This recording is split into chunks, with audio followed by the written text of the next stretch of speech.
Welcome to the Dreamit Dose. I'm Dakin, Managing Director of Dreamit Healthtech. This video is just one in a short series covering the post-pitch Q&A session.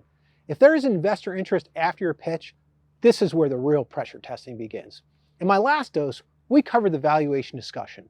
Now, let's discuss another common question that most companies screw up. How much are you raising? Dreamit Ventures has been investing in great early-stage startups for over a decade. The Dreamit Dose allows us to share best practices to help even more founders. Tell us about your great startup using the links below. First, investors should not have to ask this question. This should be stated at both the beginning and end of the pitch, often called the ask. At Dreamit, we coach our startups to use a snapshot slide at the start of the deck that crisply summarizes the key elements of your business, why you're an exciting investment, and the ask. Then your deck should close with the ask slide, which restates the amount being raised and the specific milestones to be achieved. If you're curious about what a snapshot slide is and want to learn how to use it properly, check out our snapshot slide dose. There's a link to it in the description. Okay, so here's how most startups screw this up. First, they propose a range. We're raising 5 to 7 million, which will give us 18 months of runway and allow us to make several key hires. Seems reasonable, right?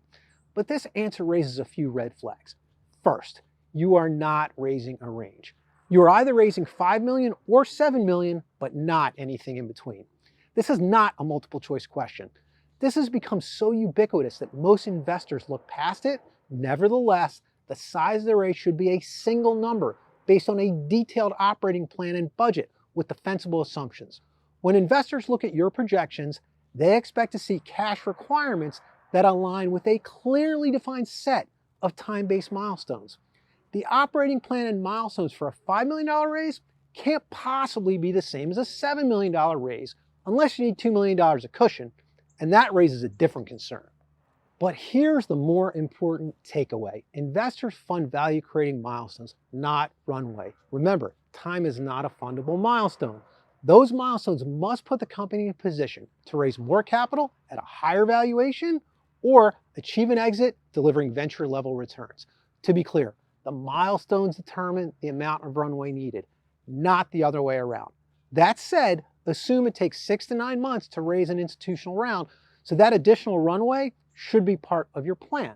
Whatever your milestones are, you need to determine the resources and budget needed to achieve these milestones, add some cushion, it always takes longer and costs more, and make this the amount of your raise.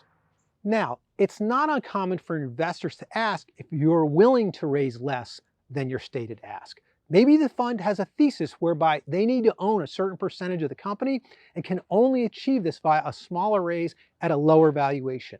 They may also believe that there are value-creating milestones achievable on less capital. This may be worth considering since raising less now at a lower valuation and more in the future at a higher valuation may reduce the overall amount of founder dilution. In most cases, you want to signal that you are open to a smaller raise. It never pays to burn bridges. But clearly, the operating plan and milestones will be different. If there is sincere interest on the part of the investor, offer to review a smaller raise and revised plan with your board. If they agree, you will return for another discussion. On the other hand, maybe you and your board have confidence that the amount being raised is the minimum required to achieve key milestones, and a smaller raise simply does not make sense. Better to have this out on the table so you don't waste time with a fund that will never invest in your deal. And do not forget to end your pitch deck with an ask slide and close by asking, are we the kind of company your fund would consider investing in? All right, here's a quick recap on addressing the amount of the raise. 1, make the specific amount you are raising and corresponding milestones clear at the beginning of the pitch, and do not give a range. 2, determine the size of the raise by targeting time-based milestones backed by a detailed budget. Runway and new hires are not fundable milestones. 3, if asked about a smaller raise, signal openness to considering, but emphasize the achievable milestones will be different. 4, end the pitch with an ask slide that summarizes the value-creating milestones to be achieved on this raise. And finally, as we covered in a prior dose, always close by asking, are we the kind of company your fund would consider investing in. That's your Dreamit Dose in about 5 minutes. Now you're ready to thoughtfully present and discuss the amount of your raise.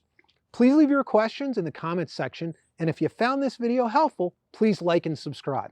To see all of our doses, go to dreamit.com/dose. And if you're the founder of a great health tech startup, visit dreamit.com/apply. Welcome to the Dreamit Dose. I'm Adam Dakin. First, investors should not, maybe you and your board have considered that, have confidence that.